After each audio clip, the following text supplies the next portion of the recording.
Good afternoon, good afternoon to everyone. This is a great day in Houston. I'm Thelma Scott. I'm the host for Embracing Diversity. And I just want to say to everyone, I pray and hope everyone is well, everyone is warm, everyone is dry, and we're starting off a beautiful week this week.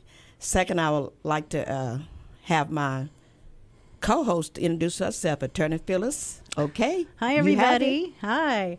It's Leona Filis for the Filis Law Firm, and I am very happy to be here on the Embracing Diversity show. We made it through snowpocalypse. Yes. And I am excited. We have a few guests for you today, including... Yes, well, let's let our DJ say something. Okay. We need to get him to put one of them cameras on him. But somebody's asking me, who's the DJ behind the scenes? I said, you can't see the DJ. Okay. Yeah, I just stay hidden in the background. So. Okay, we'll let everybody know who you are. Yeah, but my name is Tariq Khan. It's great to be here today. Exactly after this whole snowpocalypse thing that went down. I'm glad everybody's safe. I'm glad to see everybody. So looking forward to having a good show with y'all. All right, thank you. Okay, Attorney Phyllis. And we have a couple of guests that we're going to be calling in shortly, and also a guest here in the studio right now, Mr. Preston Allen. Say hi to everyone, please. Good afternoon. It's a pleasure to be here. Thank you for inviting me as a guest. All right. Yes, and Mrs. Scott is going to have a couple of people. This month is a very important month. Tell us about it, Miss Scott. This is a very important month because this month is Black History. We are celebrating Black History this month, and we're going to have a couple of our guests going to be calling in talking about Black History. Black History is so important, and I wanted to say that being Black History, my two favorite people is Barbara Jordan. Our organization for about 10 or 12 years was named after her. Now we have our scholarships still after her, Barbara Jordan Endeavor Scholarship for our students. But she was one of my heroes. Also, Dr. Martin Luther King Jr. is one of my heroes. I have a street back home that I was an activist to get a street named after him in my little town in Dalbar, Texas. So these two people are very important to me for Black History Month. And now my callers has not called in, so we're going to just let Mr. Preston tell us a little bit about Black history. Well, okay. Good afternoon again. I certainly am glad to be your guest.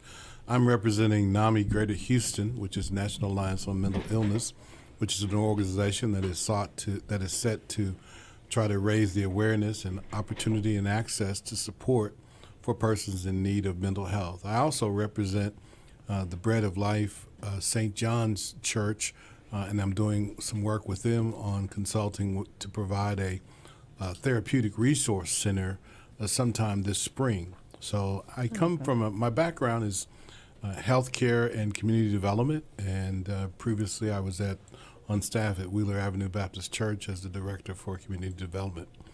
I would say my whole life has been one of Black history.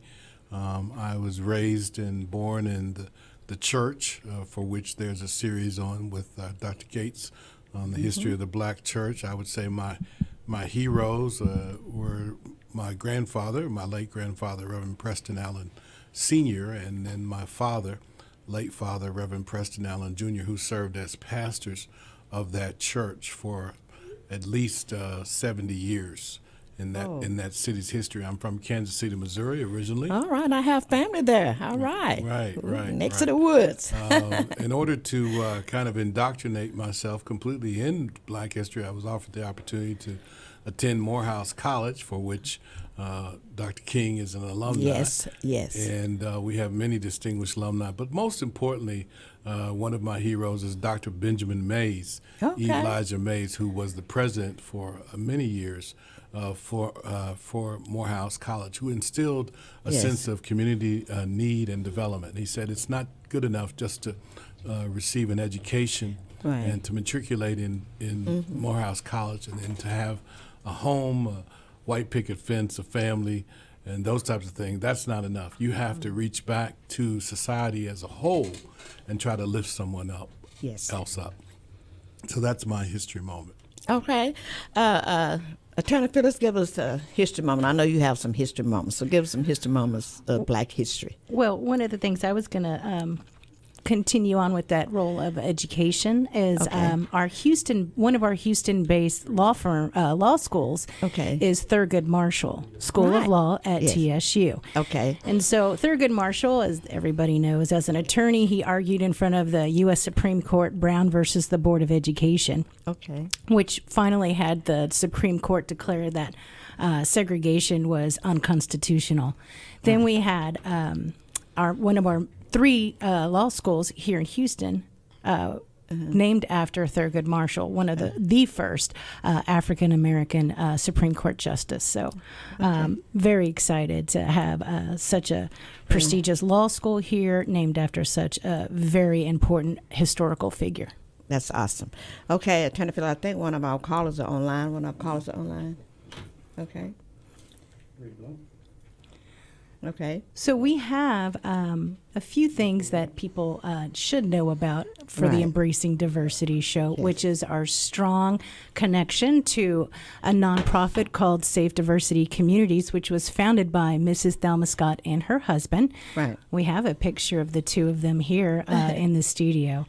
And we just now celebrated the 20th anniversary Yeah, of last that. year. 20 years. Yep. It seemed like 20 years. Is that our call? Okay, well, let's hear about callers. This is Mr. Chris Bell. Hi, Miss Scott. Good afternoon to you and your panelists. How are you? All right, we doing good. It's so good to have you. Tell them a little bit about you. I know a lot about you, but I want them to know about you because we've been friends for at least 20 years. He kind of helped a little bit with my organization, and next month he's going to be one of our honorees. So, Mr. Chris Bell, come on, talk to us a little bit about Black history and tell us a little bit about you and what you do right now. Well, sure. Thank you so much for having me and for honoring me on next month. You're absolutely right. Our work and our partnership and collaboration goes back a bit. We have done work in Spring ISD, and we've also done some work in Houston. I'm a proud graduate of Barbara Jordan High School for Careers. Actually, I was in the first graduating class. All right. Years. Had the opportunity to meet and engage with Dr. Barbara Jordan when she was at the UT LBJ School of Public Affairs. But I'm a native Houstonian, born right in 3rd Ward at Riverside Hospital and lived in the CUNY Homes Project, graduate from Texas Southern University, and currently working for the University of Houston downtown. Been a board member with the Spring ISD Board of Trustees, and my contribution is giving back to public education and higher education. And we were so impressed with Barbara Jordan and what she did, not only here in Houston when she was a state senator, but also what she did in Washington, D.C. Mm-hmm. And her legacy continues today, and you certainly have helped with that through your organization. So glad to be on with you guys today. All right. Can you tell a little bit about, your daughter volunteered with the organization helping the kids with disabilities. Can you tell us a little bit about her? I'm so proud of her. I always tell you that she's one of Barbara Jordan alumni because she kind of volunteered with the organization, helped a lot while she was in college. Yeah, certainly can. Matter of fact, I have 2 kids. I have a son who's on the autistic spectrum. He's 30. Really proud of him and what he, he was diagnosed at age 4, and we started, services with him early on, and he's been able to be gainfully employed. He's been a student at Lone Star College, and you mentioned my daughter. Certainly proud of our daughter, who's an attorney now, and you were certainly supportive of her efforts. She went to the University of Texas, and then she went on to Emory Law School. Did some interning in Washington, D.C. as well, and certainly excited about what the future holds for not only her, but for our son as well. Thank you for giving me the opportunity to talk about my 2 kids. All righty. Well, I know them, and I'm so proud of them because that's my passion, and that's my heart is working with the kids with I call it unique abilities and still in disabilities. But I just wanted to honor you and thank you so much for just being a part of my organization and doing so much to help my kids and help them to excel because you was a mentor to a lot of the kids in the program. So thank you so much for taking out your time at work today to call in. We really appreciate it. And don't go away because we might want to, if you have time, might want to call you back if we don't have our other callers to call in. All right? Not a problem at all. And thank you guys for what you're doing and certainly talking about Black History Month. That's so important. And so thank you guys again. All right. All right, Mr. Bell. Thank you so much. Turn to Phyllis. Thank you. We're about to go ahead and go on to a commercial break. Back for our second segment. I'm Thelma Scott, the host for Embracing Diversity, and I have my co-host, Turner Leona Filis, and we have our guest on the call, Mr. Pernell Davis. Are you on? Hey, Miss Scott, how are you today? I'm doing good. We're all doing good. Okay, let's hear you introduce yourself and tell us a little bit about you. Pernell is one of the people that work with my organization as well. He's one of our mentors for the kids with disabilities, but he does a lot of things. So he's going to tell us a little bit about what he does, and he's going to tie it up with Black history. Okay, you got the floor. Let me first say thank you, Miss Scott, for allowing me to be here. It is always a pleasure to support you and also Barbara Jordan's endeavors for kids with unique abilities. I am Pernell Davis. I've worked for members of Congress like Congresswoman Jackson Lee. I've also worked for Commissioner Adrian Garcia and several others.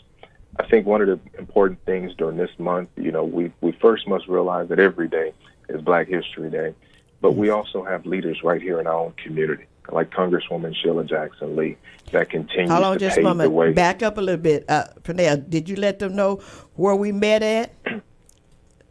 We met in the Congresswoman's office. You're He was waiting for the absolutely Congresswoman's right. office, and I was an intern. Yes, That's and he's right. been with me ever since, and I left my side. How long has it been? About 10 years? It's been about 10 years. It has. Yes. Okay. Yeah. Go ahead. So, I'm focused on local leaders who are continuing to pave the way in Congress, like Congresswoman Sheila Jackson Lee, as far as Black history. Our own Commissioner Rodney Ellis in Harris County continues to pave the way for Black history as a strong leader and a force on Commissioner's Court. And then when you look at someone that needs to be in a fight with us, I always think about Senator Boris Miles, who continues to fight for us in Texas as well. So I think we have to continue to remember our history. Rosa Parks sitting on the bus, Dr. Martin Luther King organizing without the acts of violence being his motivation, but the encouragement to find that there will be change and that one day that every man and woman will be created equally, and they'll have a right to a livable wage. They'll have the right to sit in the front of the bus. They'll have the right to sit at the table and make decisions for big organizations like we see at MSNBC and we see happening every single day throughout our local government as well. So I am certainly always thankful to be here, but I think it's definitely important to remember our local history here in Texas and across the United States. So thank you again for allowing me to be here, Ms. Scott. All right. Thank you so much. Can you kind of tell us a little bit about what you're doing now and the community work that you're doing for the commissioner? Yeah. So I work for Commissioner Adrian Garcia, and I'm not here on that behalf, certainly, but I'm in the capacity of human resources and risk management. But set aside from that, I work with an nonprofit organization called Houston Society for Change. And just recently, we did the Black Lives Matter mural because we wanted to remember those lives that were unjustly taken by law enforcement officers. And in no means are law enforcement officers bad, but in anything, there may be some people that stand out and may not want to comply with the law. So we had to remember that this is now a part of our history, that we must be a part of the change in the way that legislation is made, and then the way that officers enforce the law, and the way that judges will interpret the law. And we have the greatest gift, and that's through our right to vote. So continue to vote and select your leaders because they make impacts and decisions on everyday issues that involve law enforcement, that involve taking the lives of innocent people. Thank you so much. Thank you so much. Attorney Filis, is there anything that you'd like to ask Mr. Pernell Davis? Oh, Mr. Davis, thank you so much for calling in today. You have an extensive background with community service. How long have you been working for Houstonians? So I've been working here for Houstonians for about 16 years. I'm originally from New Orleans. I've worn the uniform. I continue to wear the uniform as a reserve law enforcement officer and peace officer. So I've been in public service for almost 20 years, but specifically here in Houston for 16 years. Very nice. I think one of the things that we wanted to talk about was the upcoming scholarship gala and Yes. Awarding scholarships to some of the children that have special needs. And it seems like you have a significant role in working with some of the children that are that may have disabilities or extra challenges. So over the years, what's been your connection to children with disabilities? You know, it's been with Barbara Jordan's endeavors, and by looking at its program, it's motivated me to want to find resources that are available to youth that have disabilities, and I've done that. I look at the TWC program as realistic work experiences that allow for businesses to have the opportunity to employ those that have unique abilities. At no cost to the employer, no financial impact in that way to the employer. And I've helped consult other organizations in putting that program to put our people that have disabilities to work and get realistic job experience. And we're talking about anything from road and bridge to construction to administrative positions and things of that nature. Really, really great program that I always enjoy to talk about to people. Now, we just experienced our horrific winter storm. Yes. And some of our, obviously, some of our people that had suffered had disabilities. Was your contribution to helping out our members of the society during this time of crisis?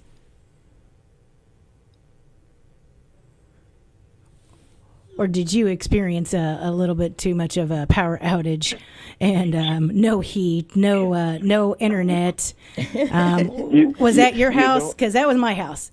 You know, I experienced it all. I had to work. I was called in to work, helping to provide warming shelters that I enjoyed doing, providing food and water and things of that nature. There again, I'm not speaking on behalf of my primary job or anything. I'm not here in that capacity. So I was affected. I didn't have lights, didn't have water, and ran out of food. So I had to also get in line as well with folks down at the grocery store to figure out what we were going to eat. I think we had a good group of people around me that made sure they knew how to grill some fish and grill some chicken and things of that nature, and kept us well fed. But helping out with distributions to provide that water, provide that food, and then find our seniors to see where they were located and how they were displaced or what challenges they were experiencing during this time as well. So I made phone calls to seniors that I knew of and had friends to make phone calls to seniors, and we wanted to put them in the best circumstances that we possibly could based on what we were faced with. Oh, thank you. Thank you so much. All right, Pernell, thank you so much. You're always there for me, and you never says no. So thank you so much.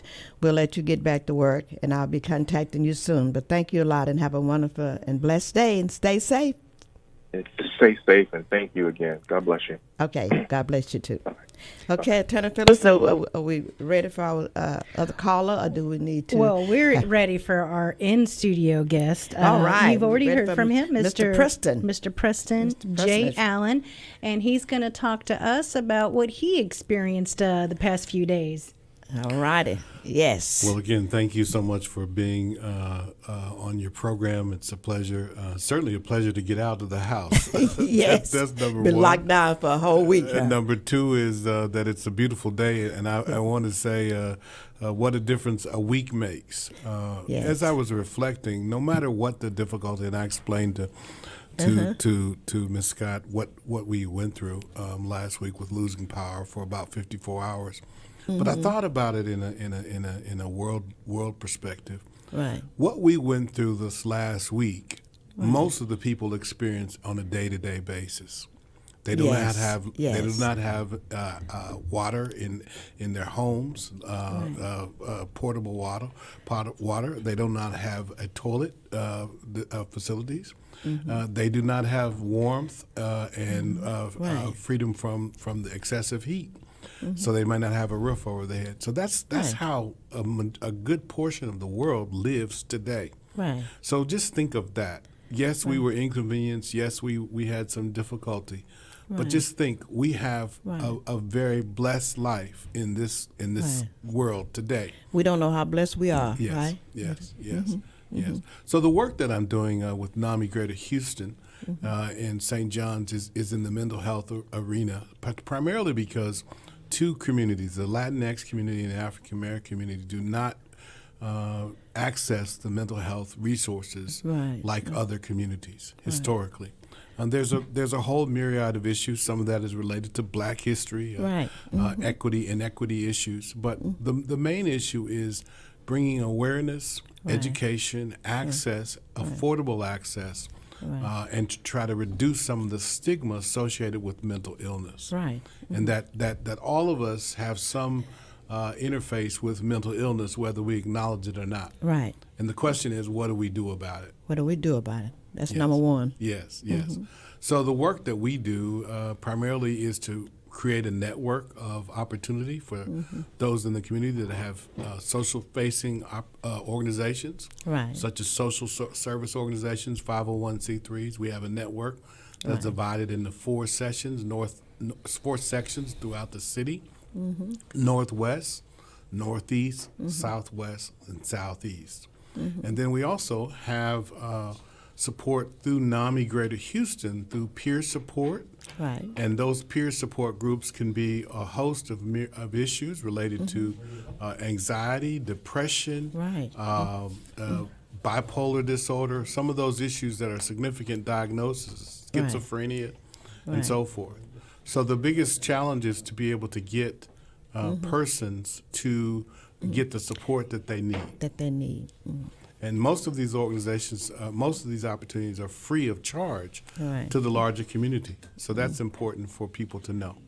There is a warm line that persons can call. It's NAMI, Greater Houston Warm Line, 713-970-4483.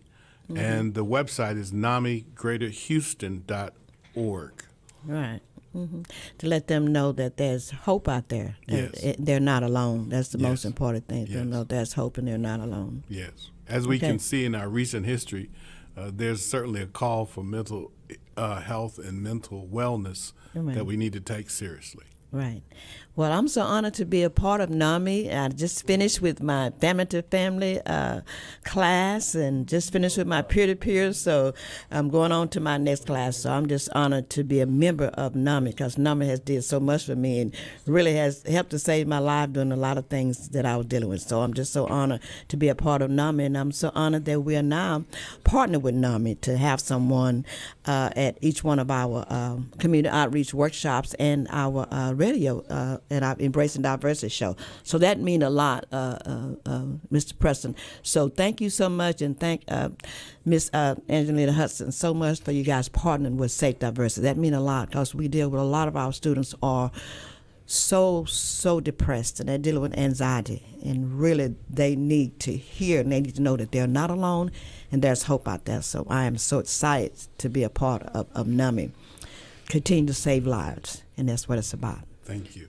So and we're going to have a commercial break real quick, and then we're going to come back to talk to Mr. Preston Allen. And then we have a couple of call-in guests, Kathy Tatum and Justin Moen. Thank you. We'll be right back. here in the studio with Mrs. Thelma Scott and Mr. Preston Allen. And we have on the line Justin. Justin works at Blue Sprig ABA Clinic, and you can find that he has been a podcast star.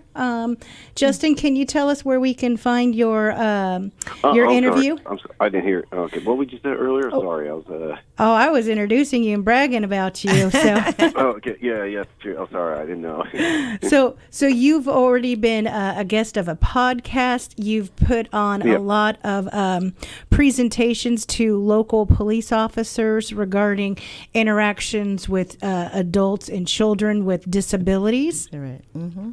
And you've been a strong advocate for individuals with disabilities. Does that sound about right? Yes. Okay. What happened to you and your family during the winter storm? Yes. Well, but basically, just a lot of stuff had to be put on hiatus for a little bit. Yes, first we had COVID-19 and had to make adjustments for that, and now we had to make adjustments for the storm. Couldn't even do the Zoom meetings if you didn't have power or internet. Couldn't do anything. Yeah, that's true. And of course, a lot of people's schedules had to be pushed back for a week. Yeah, gonna have to. I'm actually trying to contact all of my clients between today and tomorrow to schedule appointments for the next 2 weeks. Reschedule. Yes, reschedule everything. Mm-hmm. So you have a lot of information for our listeners about different things that happen for individuals, to individuals with special needs during times of crisis like that. Could you explain maybe to the our audience what exactly an individual may be going through? Mm-hmm. I mean, basically, as I know, sometimes it's a routine, basically, especially when we had COVID and, of course, last week's winter storms. Like, all of a sudden, you're, like, say, Monday through Friday going to school or doing services or anything else. But, once all of a sudden, you're pretty much being at home for a while and then trying to get back to it next week where it's like, what just happened, basically. So when some of these individuals go through a tremendous change in their routine, what kind of repercussions do you see in that individual based on those changes, or what can family members expect to see? Just a different adjustment in their lifestyle here and there. Pretty much, I mean, I know. For me, I know, especially from when the whole COVID thing started, basically, I was going to the office for a while and doing stuff there, but once COVID hit, basically, I've been working from home for many months. Right. Mm-hmm. And I had to do a lot more, of course, Zoom meetings and team meetings and other stuff, basically. And so you're very high functioning autistic child or adult, 38-year-old child, I guess. But he don't seem like he's 38. I know. Look like a little old boy. Yeah, he Justin. So Justin, with parents that are experiencing times where their children are having sleep disruptions, more incidents of elopement, there may be different things that parents can do to maybe take preventive actions prior to an event such as what we had. We knew an Arctic storm was happening. Right. We knew it was coming. We probably didn't realize we'd be without electricity and water and all that for so long. But can you describe what a social story is to our audience? Yeah, because basically, you just have your every day to routines to be able to socialize with people, or in my case, we'll fill them in, basically, ABA, and working with the RBTs to BCBAs and other staff members, basically, and child works with the RBT. I mean, and especially someone who have like additional stuff like speech therapy and occupational therapy, and also, the thing is, like, that can't be stopped no matter what. But basically, with the winter storm, that made it extremely harder because everything is basically cut off. Nobody can get anywhere on the road or anything because maybe the ice on roads or whatnot as well. And of course, they're going to fall behind basically in their development, basically. And so, what we have, one technique that is employed in ABA therapy is to prepare a personalized social story. So it's a little book that you make. For my son, when he was younger, we would take pictures of him. Let's say the social story was not to cross the street by himself. So we'd take pictures of him on the sidewalk and what an intersection looks like, and try and give him visual cues as to what to do and what not to do. And so there's been some attempts to maybe make emergency stories and what to do whenever there's a power outage so that the child may not elope, run out the door. So one of the so preparing a visual cue, not being in the dark is very important for some of these kids. Keeping flashlights and glow sticks or bracelets available for the child so that you can bring them some comfort. What can you describe some low or no tech toys that might be helpful for some kids with disabilities when they're stressed? And basically, do like board games, card games, things, just like reading a book, things like those. Right. So some of the things to help handle emergency is to be calm, if you can. Be Stay clear calm. with your instructions where maybe those social stories may help out. And then just be consistent, keeping that same routine as much as possible in place to help de-stress that child. Yeah, especially the learner or whatever. I know for you, especially, of course, we rely on certain things, but then, of course, when that happens, all of a sudden you got to figure out how to change it up here and there too, and see how the thing is how the child's going to react and everything too. Right. So there's also a preventative strategy to reduce stress, which is kind of going through the motions beforehand, kind of letting them know what to expect, not just in a social story that you personalize for them, but kind of practicing the going through the motions beforehand. Okay, well, what's our emergency strategy? With typical kids, you can probably say, okay, if there's an emergency, you go out this window, you go out that door, we all meet in the backyard here. Right. But you So they can't can really know. do that with a child with disabilities sometimes, depending on their capacity level. So that's what I was, that Justin, is a good idea to kind of go over things beforehand to try and get them prepared as much as possible. Did you have any questions for Justin, Mrs. Justin, no, Scott? Justin, I just want to thank you for taking out the time to come and talk to us. That is wonderful because you have great ideas, because my grandson is on the spectrum as well. So those are good ideas. And my daughter tried to go over everything with him, especially during this storm. He was really irritated because he couldn't get outside and their lights was off. So it's a different, what I say, it's a different story with him every day. It's something different every day. So I understand.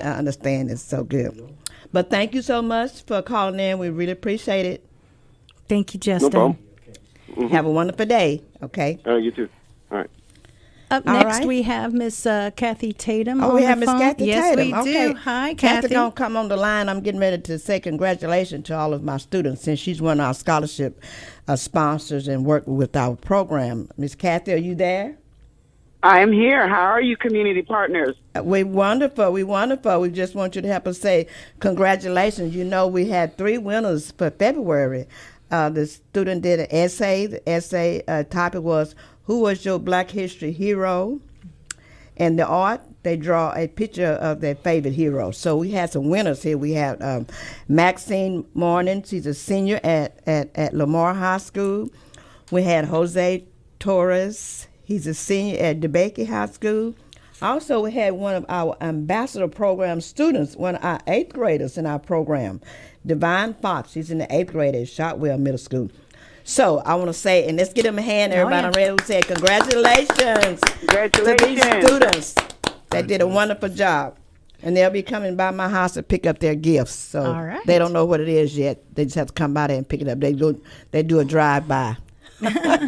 All right, Miss Kathy, well, tell us little bit. What were you about- doing this past few days? Yes. Because I know you weren't just sitting around. I am actually out here. We're on the southwest side. We are delivering to our seniors and our special needs families. So we're right here with Trade the Truth. We're about to fill up our gas, and then I got a delivery of 30 because that's what we do. Well, you would Trade the Truth. Well, you tell him Mama Scott says hello. You tell I him. will. My play son. We- You tell him yes. Mama Scott says hello, and I'm so proud of him of all the things that he doing. You tell him take care and keep doing what he doing, and I love it. So, Kathy, what appreciate it. have you been delivering? All We've week. been delivering, even though it got warm, but we actually helped about 800 homeless people get to the George Brown Center. We feed. We also making sure that people have firewood.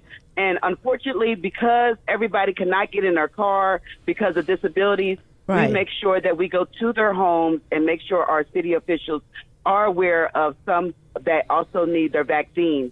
So hopefully this week we'll be working with another apartment complex of 500 seniors to make sure they all get their vaccines. All right, Miss Kathy, let me say, if you see Miss Kim Roxy out there on the road, you tell her thank you, because Miss Roxy came. I had called her. Well, she had called me and asked me if any of the seniors on my property where I live needed help. So it was about 7 of them. And she came over and brought them water and food last night. I don't know what time she left. But just tell her thank you so much. And I just want to say from Safe Diversity, thank you so much for coming over to bring those seniors. She changed their life. They've been calling me, Miss Scott, the lady from your organization came over. But that Miss Kim Rossett from Lamique, I'm a Lamique senior, as everybody was talking about. I'm a Lamique senior. But if you see Kim Rossett, tell her thank you so much. I appreciate her, love her much. Well, one of our good things is we partner up with a lot of different people. Yes. And Kathy Tatum, that's kind of what she does. Tell us a little bit about Collaborating Voices. Yes, it does Collaborative everything. Voices. I try to show people how to Kathy, do a nonprofit. and you up Hey. you up this morning? Cause what time you got off the phone with me last night? Well, you know, Miss Scott, you don't go to bed. No, I don't. So 'Cause I watch So who TV to 3 knows? o'clock in the morning. I know. and Hallmark. we're already strategizing. Hallmark.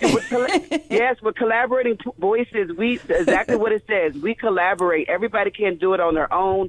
There's no way for. I show people how to do a nonprofit. I show people how to collaborate. There's no way. So our list is very long, and if anybody has more water, I have partnered with so many, but guess what? We're filling up. So Trade the Truth today is filling up gas tanks on Elgin today. And then tomorrow we're going to also drop off some more food because we have so many seniors that even their pipes burst.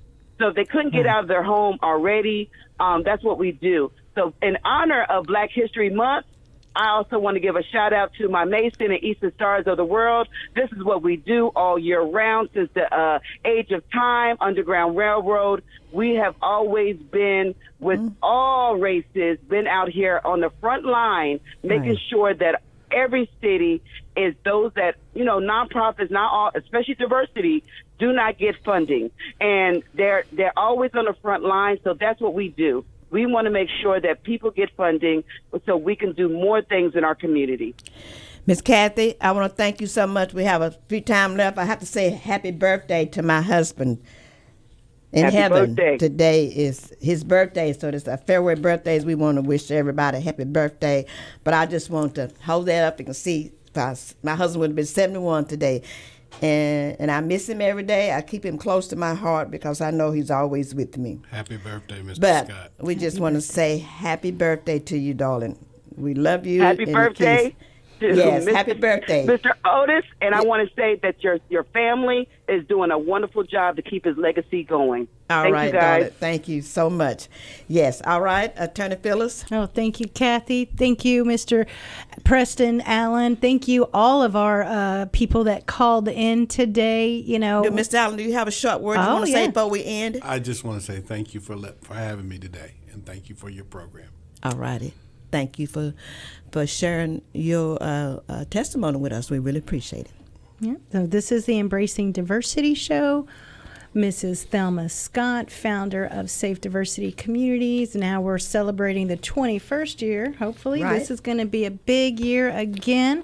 helping a lot of children on our scholarship program, working with other nonprofits to help out other people in the community, and then working especially, with Kathy Tayton. All right, and our special DJ. Oh. Thank you to Tark. And we just want to always, at the end of the show, we always want to thank Mr. Mod Khan for allowing us to have our show. We thank him. He has a heart of gold. He loves working with kids with disabilities, and we appreciate everything that he does. So again, Mr. Mod Khan, if you listen, thank you so much. Take care and be blessed and stay safe. Bye, everyone. Bye-bye.